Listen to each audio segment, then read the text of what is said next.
Hola amigos, ¿qué tal? ¿Cómo os encontráis? Continuamos acompañando a Jesús en la contemplación de los misterios de la vida pública y hoy os quiero proponer el Sermón de la Montaña o el llamado discurso inaugural. Lo tenéis en el capítulo 6 de San Lucas, a quien voy a seguir de cerca, versículos 17 al 49, prácticamente todo el capítulo sexto. Y en el libro de los ejercicios podéis seguirlo, podéis cotejarlo en el número 161 de los ejercicios y 278. Empezamos siempre con esa oración preparatoria: Señor, que todas mis intenciones, acciones y operaciones sean puramente ordenadas en servicio y alabanza de tu divina majestad. Amén. Bien, nos situamos, estamos en el monte del sermón inaugural, que se localiza hoy preferentemente, según los arqueólogos, en un altozano a 3 kilómetros al suroeste de Cafarnaúm, que era la ciudad de Pedro y el centro de operaciones de Jesús y de la comunidad apostólica, porque desde ahí salían y a Cafarnaúm, concretamente a la casa de la suegra de Pedro, volvían y regresaban después de sus misiones. Entonces, este sermón inaugural se localiza preferentemente ahí, 3 kilómetros al suroeste de Cafarnaúm, por si queréis verlo en los mapas satelitales que aparecen en algunas de vuestras Biblias, o si algunos tenéis la historia de la salvación del Padre Hernán Pereda, también lo podéis consultar ahí o en internet. Hoy es fácil situarse en los mapas, ¿no? Porque los tenemos a nuestra disposición.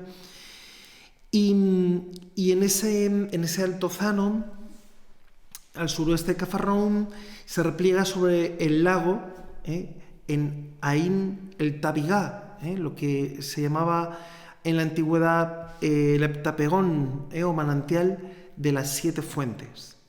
Bueno, pues desde la parte más elevada se desciende a una colina Roma que franquea la llanura de Genesaret. Lucas sitúa la elección de los 12, como veíamos en la meditación anterior, en ese monte, ¿no? Y el encuentro con la gente y el subsiguiente sermón en una explanada de la ladera.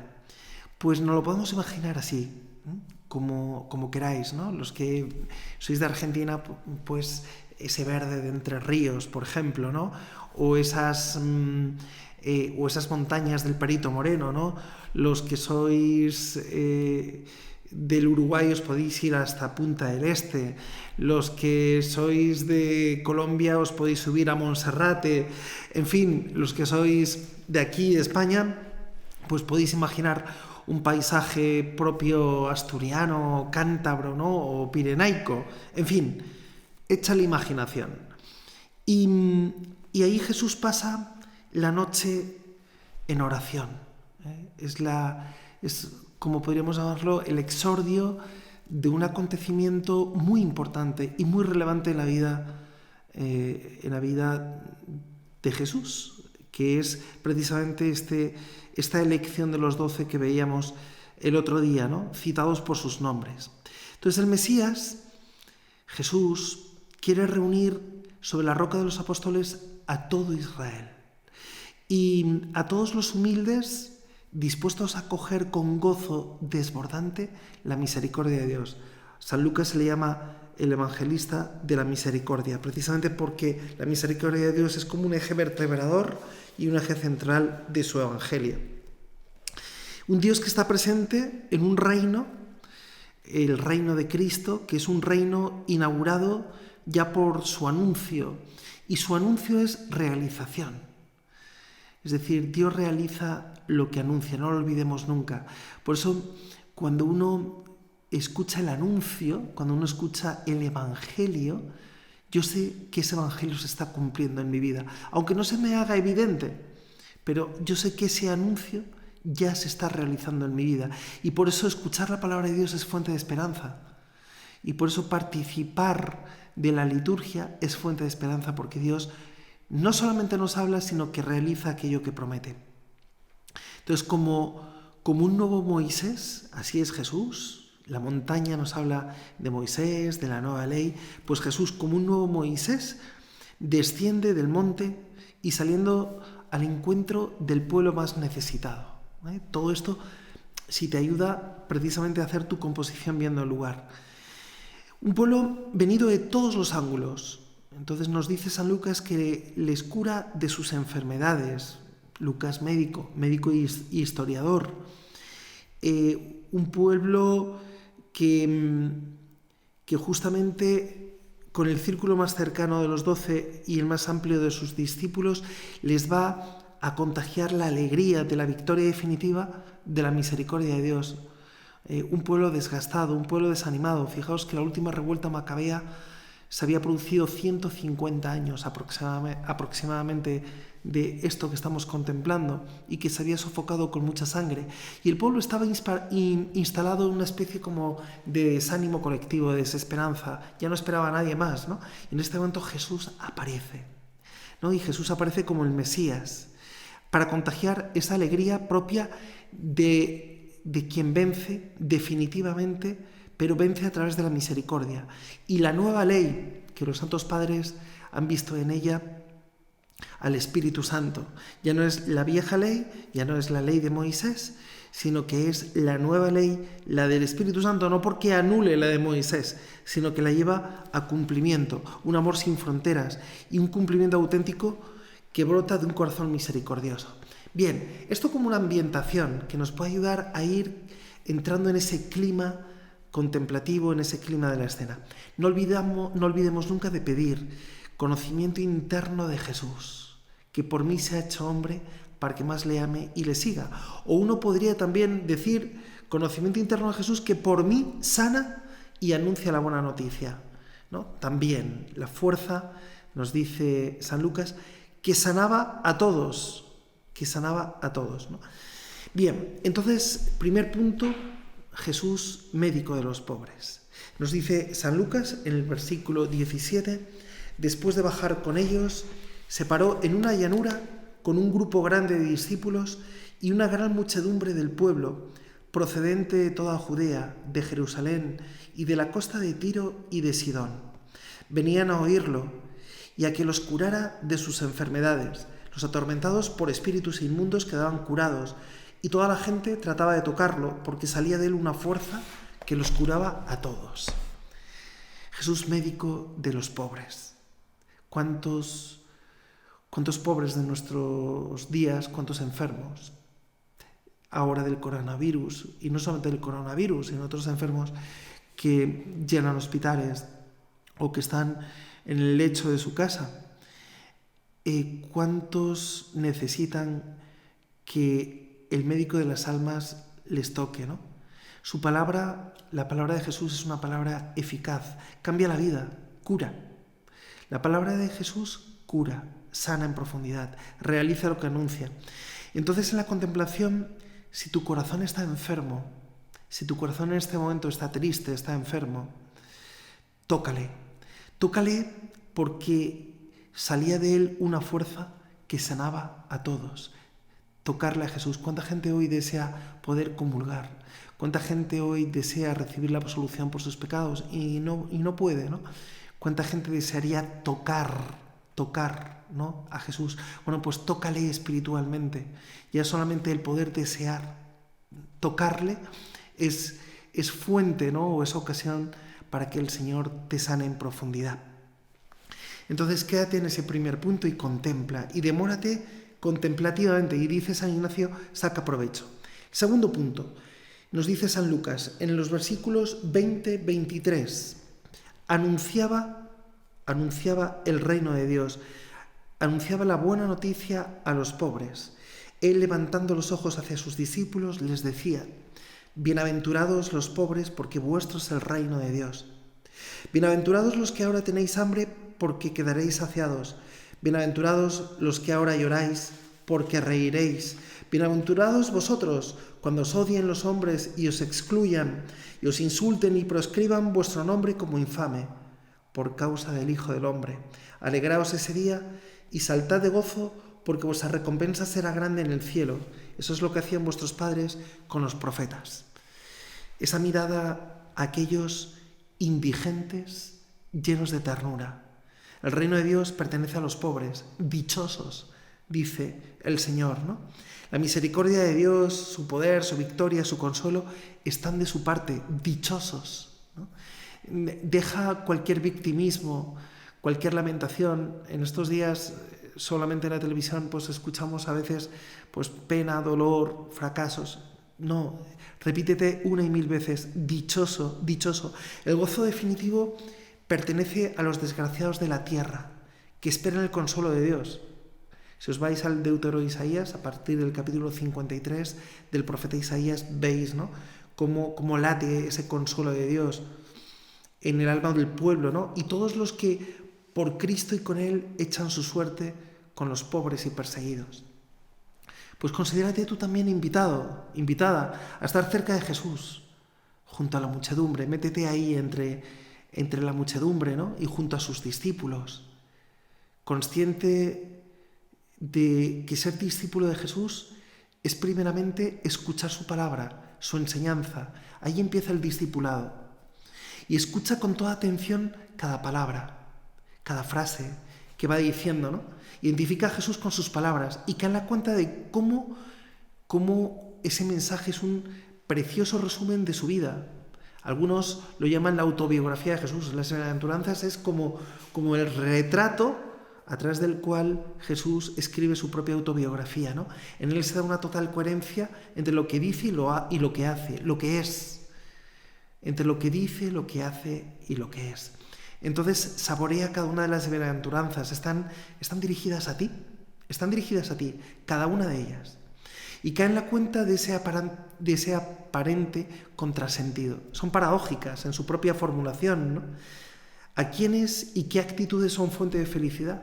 Fíjate, los pobres, los mansos, los que lloran, los perseguidos. Y pregúntate, ¿no será que Dios nos salva incluso en las situaciones más desesperadas, como la que estamos viviendo en este momento? ¿De aquellas de las que no cabría esperar nada positivo? Yo creo que no hay texto que encaje mejor con la situación que estamos viviendo en este momento que este texto de las bienaventuranzas. El Señor te dice, dichoso, a pesar de lo que estás viviendo, a pesar de que estás confinado en una casa pequeña, una habitación. Imagínate al Señor sembrando en ti cada una de las semillas del reino. Contempla cómo va germinando en ti cada una de ellas y comprueba que es verdad. Eso de que sí es verdad. Es verdad lo de ser bienaventurado, lo de ser dichoso. Y vuelve al llano, el lugar donde vivir día a día, ¿no? Lo oído en el monte, y contempla tu vida vivida desde este clima de las bienaventuranzas, como dice el Evangelio, colaborando con Jesús, ¿no?, en esa construcción de ese mundo soñado por Él desde siempre. Y te pueden ayudar algunas citas bíblicas para seguir profundizando más y más en este sentido profundo de la vida cristiana a la luz de las bienaventuranzas, ¿no? Pues el Salmo 1, por ejemplo, o vete al capítulo 7 del profeta Jeremías, capítulo 17, versículo 7 y siguientes, o vete a la segunda epístola de San Pablo a los Corintios, capítulo 6, versículos 8 al 10.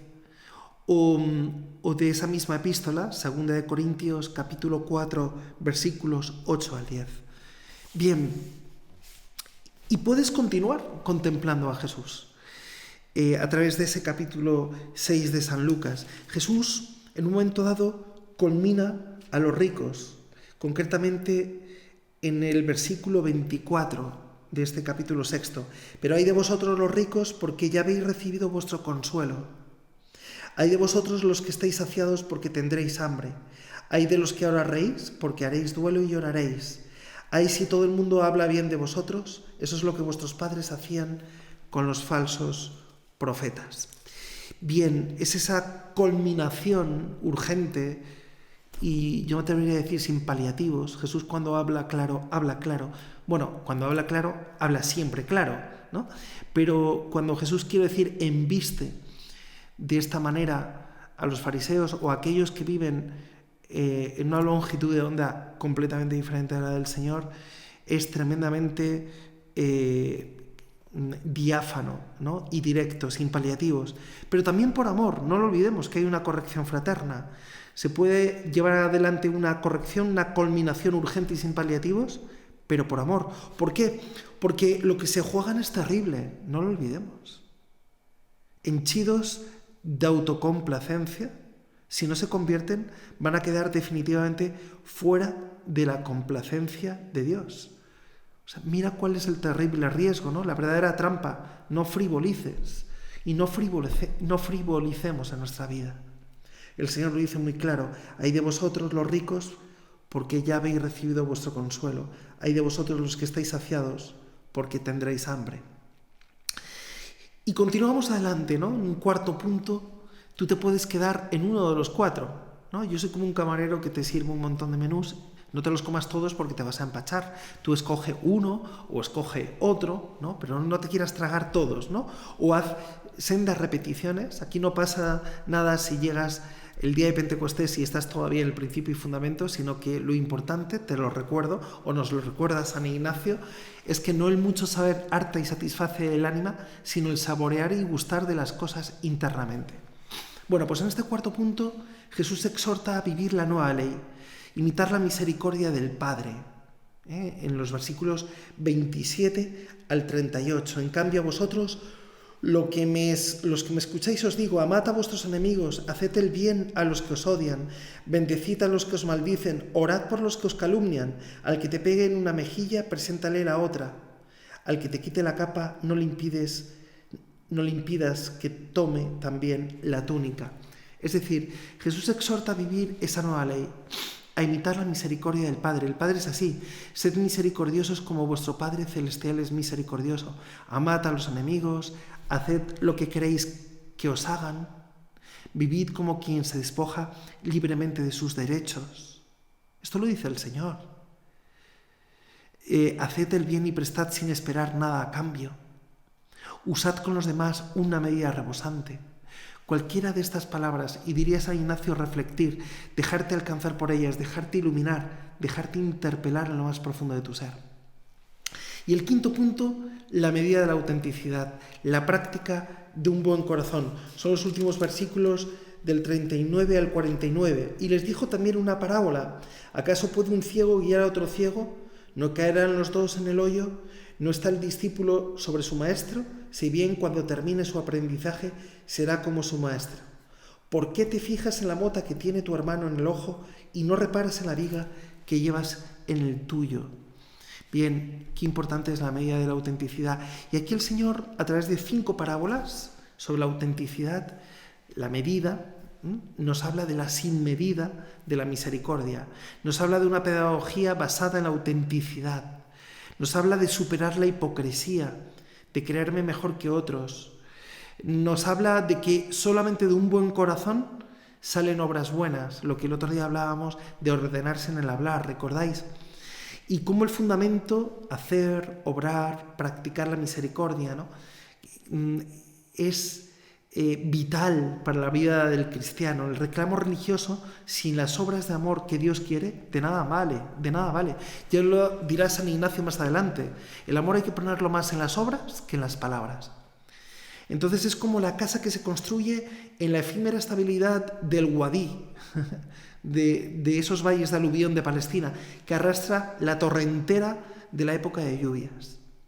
Bien, termina tu contemplación con un coloquio. Y por favor, insiste en el triple coloquio al Padre, al Hijo, al Espíritu Santo, ¿no?